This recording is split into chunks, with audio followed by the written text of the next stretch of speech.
হজরত আবু উমামা আল বাহিলি রাদিয়াল্লাহু তাআলা আনহু হতে বর্ণিত, তিনি বলেন, রাসূল সাল্লাল্লাহু আলাইহি সাল্লাম আমাদের উপদেশ ভাষণ দিলেন।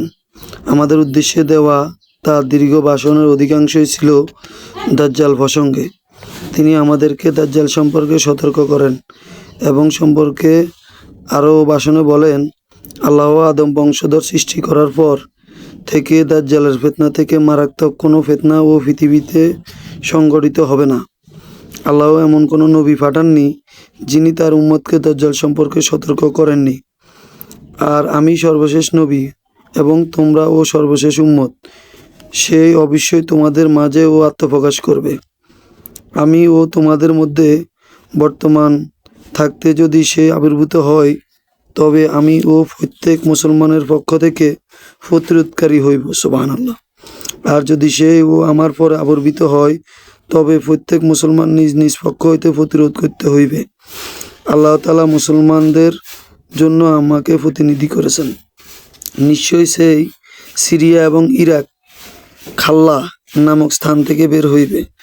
অতএব সে তার ও ডাইন হাত এবং বাম হাতে সর্বত্র বিপর্যয় সৃষ্টি করবে। আল্লাহর বান্দাগণ, তোমরা দিনের উপর অবিচল থাকবে, কেননা আমি এখনই তোমাদের নিকট এমন সব ও নিকৃষ্ট অবস্থান বর্ণনা করব, যা আমার ও পূর্বে বিশেষভাবে কোনো নবী তার উম্মতের নিকট বলেনি। সে তার দাবি ও সূচনা বলবে, আমি নবী, অথচ আমার পর আর কোনো নবী নাই। আনা খাতামান নাবিয়িন। অতঃপর সে দাবিও করবে, আমি তোমাদের রব, নাউজুবিল্লাহ। অথচ মৃত্যু না হওয়া পর্যন্ত তোমরা তোমাদের প্রভুকে দেখতে পাবে না। সে ও হবে অন্ধ, অথচ তোমরা ও রব মোটেই অন্ধ নন। তার দুই চোখের মাঝখানে লেখা থাকবে কাফের। শিক্ষিত এবং অশিক্ষিত প্রত্যেক মুমিন ব্যক্তি এই লেখাটি পড়তে সক্ষম হইবে।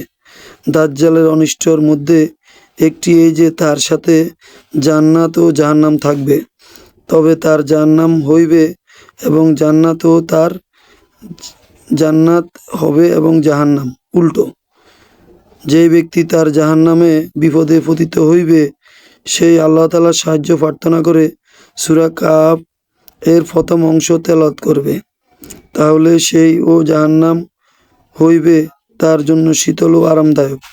ইব্রাহিম আলাইহিস সালামের বেলায় আগুন ও যেমন হয়েছিল। দাজ্জালের আরেকটি অনিষ্ট হইতে এই যে সেই বেদুইনকে বলবে, আমি যদি তোমার পিতামাতাকে তোমার সামনে জীবিত করে তুলতে পারি, তবে তুমি কি এই সাক্ষ্য দিবে যে নিশ্চয়ই আমি তোমার রব? সে বলবে, হ্যাঁ।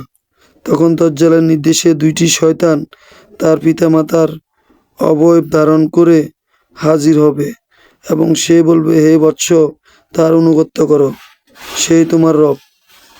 দাজ্জালের আরেকটি অনিষ্ট এই যে সেই ব্যক্তি পরাভূত করে ও হত্যা করবে, তারপর করার দ্বারায় তাকে ফেলে টুকরো টুকরো করে ছুঁড়ে মারবে। অতঃপর সে বলবে, তোমরা আমার এই বান্দার দিকে লক্ষ্য করো, আমি একে জীবিত করব। তারপর কেউ বলবে, কিভাবে?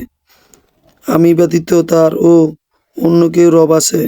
এরপর আল্লাহ তাআলা সেই লোকটি জীবিত করবেন।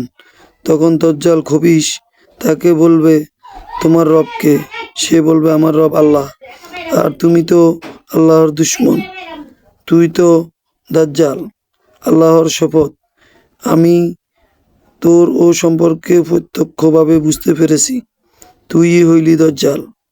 তখন দাজ্জালের ফিতনা থেকে যারা মুমিন মুসলমান তারা বেঁচে উঠবে। হাদিসটি ইবনে মাজাহ 3য় খণ্ডে 4077 নম্বরে রয়েছে। দাজ্জালের অধ্যায় পর্ব নম্বর 30।